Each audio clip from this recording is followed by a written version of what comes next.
Museum ni Jose Rizal, Calamba. Ayan guys, so dito tayo ngayon sa Calamba.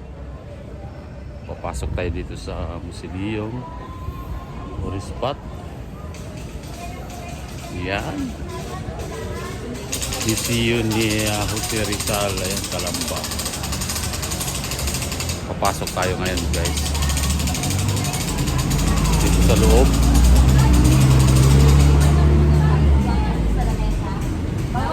Okay.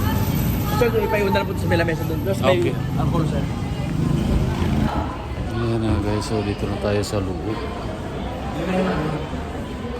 Ayan yung 1902, 1717. Ayan. Ayan guys, ito yung musileo ni Dr. Jose Rizal. Ayan.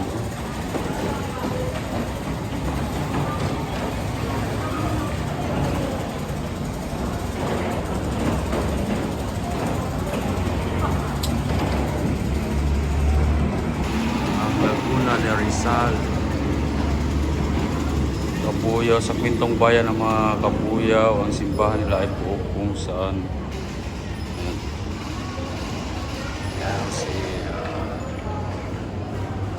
Rizal. Ang ganda po.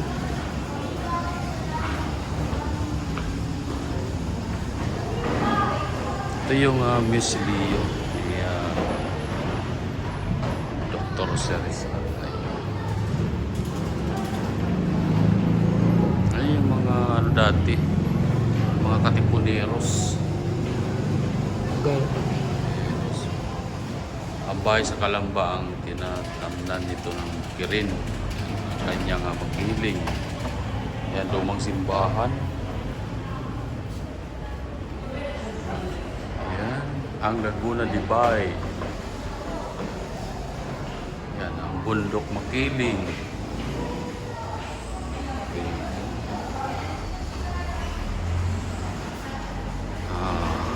Mga ibon na ginuginita na Rizal. Ayan. Diba? Ito yung mga ibon. Mayang bato. Ano naman ito? Yung mga obra. Obra bato.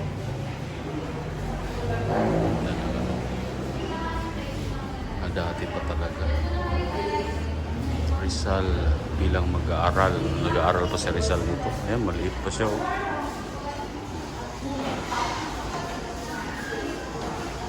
Ayan.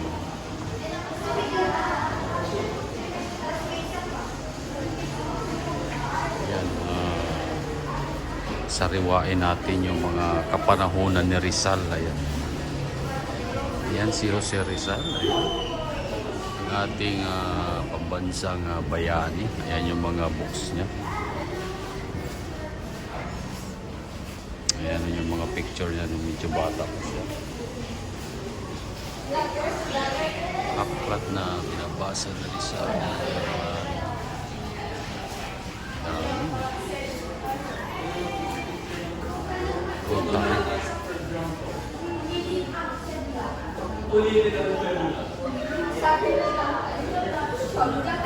Gallery, ano, maraming mga estudyante rin yung pumunta dito.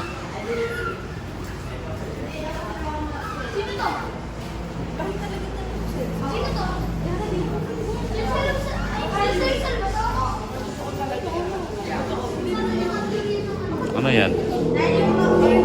Signature? Hindi nyo kuha niya pa. Talaan ni Dunya training record. Bukog Dunya ta, mga ano ni Dunya training.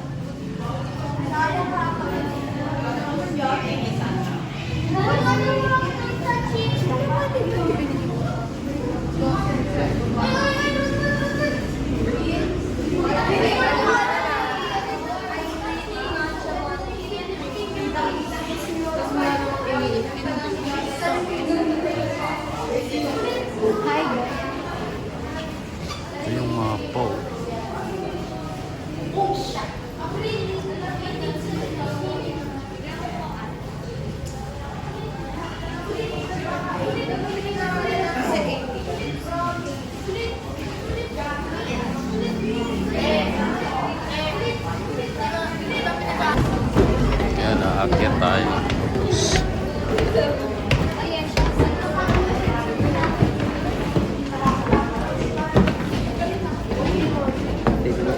sir. Salamat.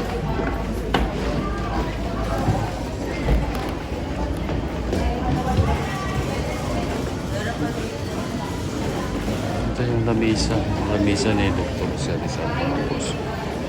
Simple lang. Ayan, siguro dito dati nag-aaral ng meeting-meeting. Ito po yung bahay ni Dr. Rizal. Ayan. Ayan, mga antik na. Tagal na po. Yung mga lamisa at mga upuan, mga dati pa po yan. Panahon pa po ni Rizal.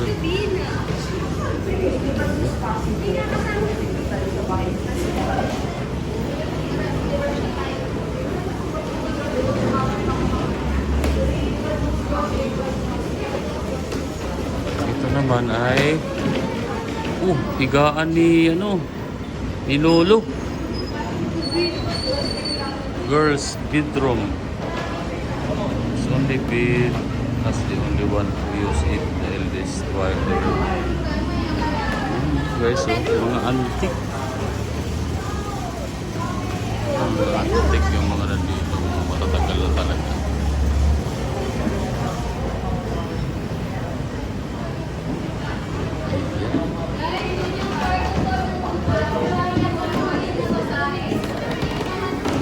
And a formal dining.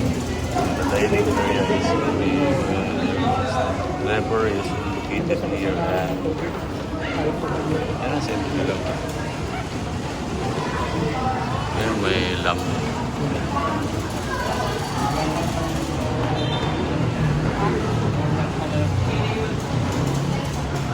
Yung sombrero na. Saan? Oh, yung sombrero ni Rizal. Ayan ang sombrero ni Rizal. Ayan, simple lang yung sombrero ni Rizal, mga bot. Grabe, ang tagal na yan, no?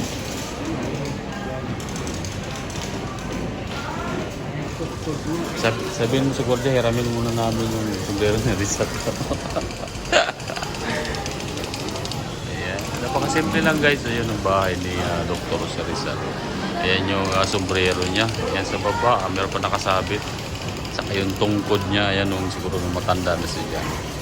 Pero yung mga upuan na to, ito talaga yung ginagamit pa dati. Ayan. Tapos maliit na lamisa. Napakasimple lang, mga boss. Ayan, kung papansin natin dito, yan sa baba, ito na yung itsura ngayon, medyo maganda na. Pero dati mga kapanahonan na to, dito ganito siguro. Ayan. Ito lang yung nakikita natin sa mga libro. Ngayon, di natin akalain na mapupuntahan talaga natin. Sa mga libro. Yan, ito naman yung ano ba to? Yung parang mga antique na to eh. Towel rack. Towel rack pala ito. Boys bedroom. Pero ang tagal na nito talaga oh. Kasi nauna. Yung upuan. Ayan, boys bedroom.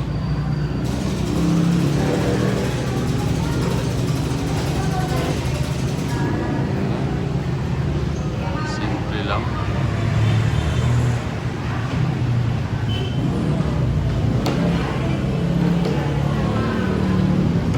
Dito naman, yung mga lumang banig. Dito. Parents bedroom. Parang higaan. Parang ang iksi ng higaan nila. Ayan o. Yung bedroom ng tatay ni Rizal. There's no, there is where Jose Protasio Rizal, was born between 11 p.m. and 12 midnight on June 19, 1861, Wednesday. May history talaga. Yan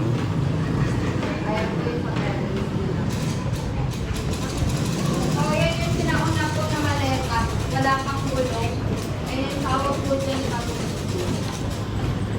Ayun guys, so napakasimple lang ng bahay pala ni Rizal. Ano? Parang inano na nga na ito, parang pinaganda na lang nila, pinipreserve na lang nila. So actually ito talaga yung dating bahay ni Rizal. Ito yung pababa. So yan. Ganda. Ito yung balkonahe at ito yung mga gallery. Yung marami mga estudyante.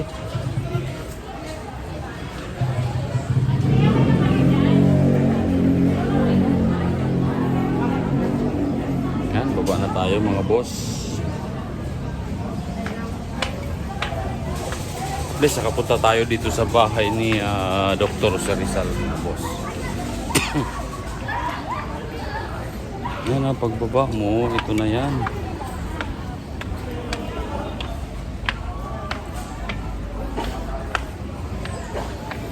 Yan, pagbaba mo, ito na yung makikita mo.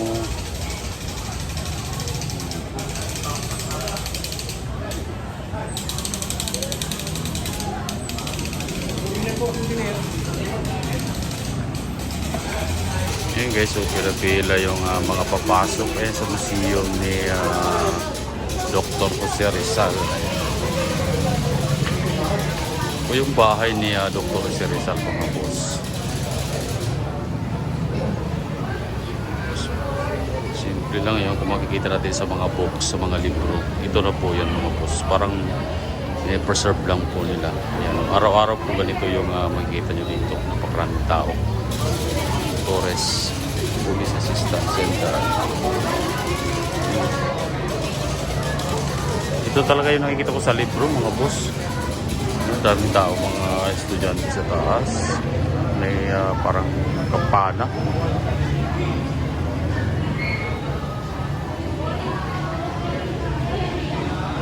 Yan yung itsura mga boss. Daming tao. Ayan, daming mga tao. Ayan, labas-pasok. Ayan, mga turista. Ayan, dito sa bahay ni Dr. Jose Rizal. Ayan, dito lang po yan matatagpuan guys sa Calamba, Laguna. Ayan. Ito yung paligid dito. Ayan. Pero yung pinakabahay niya talaga dito. Ayan po yung bahay niya.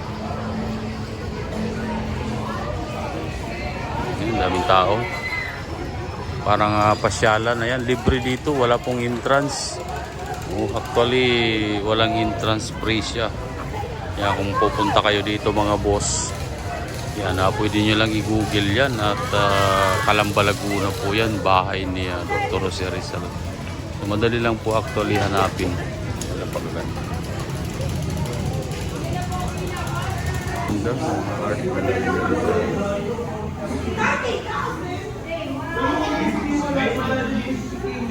Art ito, oh. Mga obra niya. No?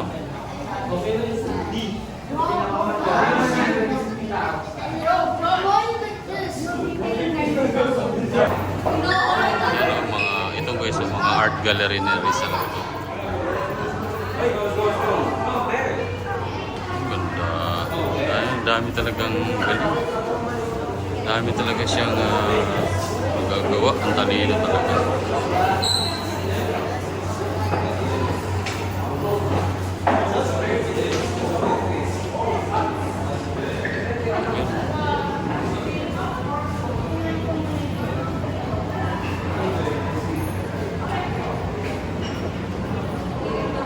Ayan o, ang damit na Rizal ay sinasabing ng pag-ibig kailanman ang siyang pinakamapangyarihan.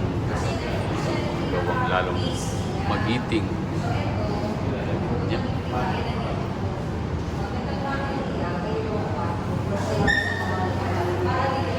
Yan.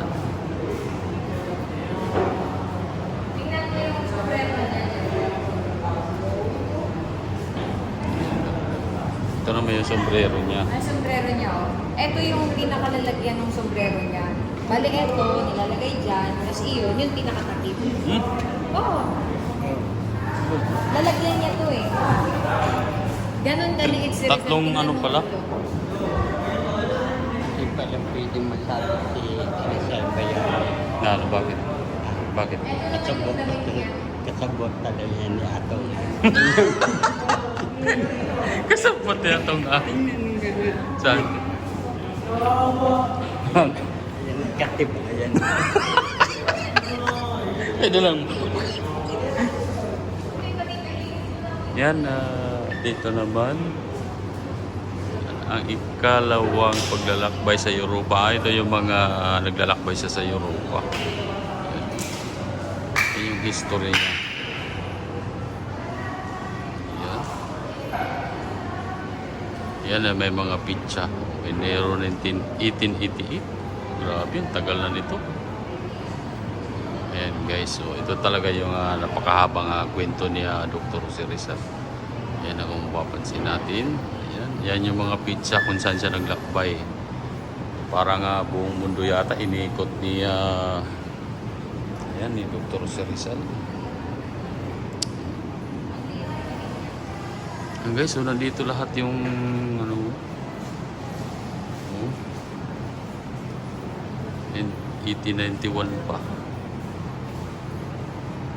1992. Kaya kung saan siya naglalakbay, ito yung mga history ng paglalakbay ni Dr. Jose Rizal.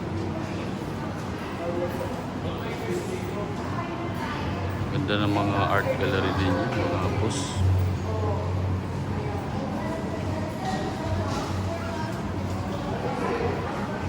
Ganda.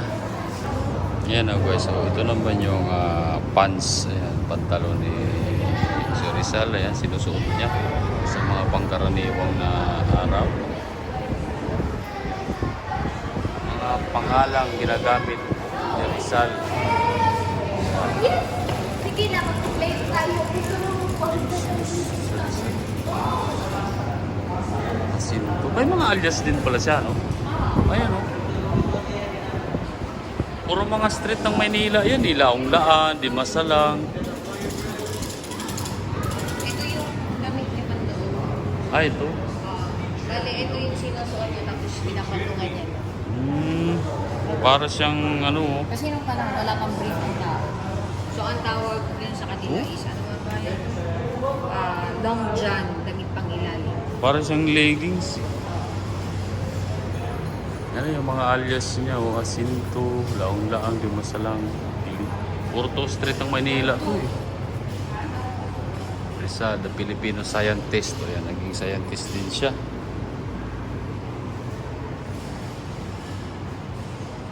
Yan, ano naman to? La Liga Filipina. Ayan.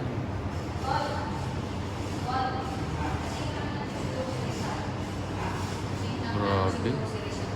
Andito lahat yung mga ano, Rizal. Ay, ito, mga ano, mga pera. Mga pera naman ito. Ayan, oh. Yung mga sinaunang pera. Stamp. Pati stamp.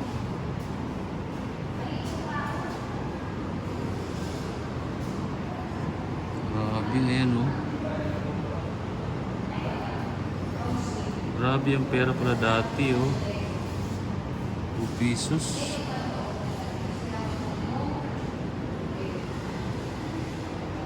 Mga pera dati, oh. Col, mga pera dati. Pera ni Marcos, ang bagong lipunan. Dalawang piso na papel. Ito naman ay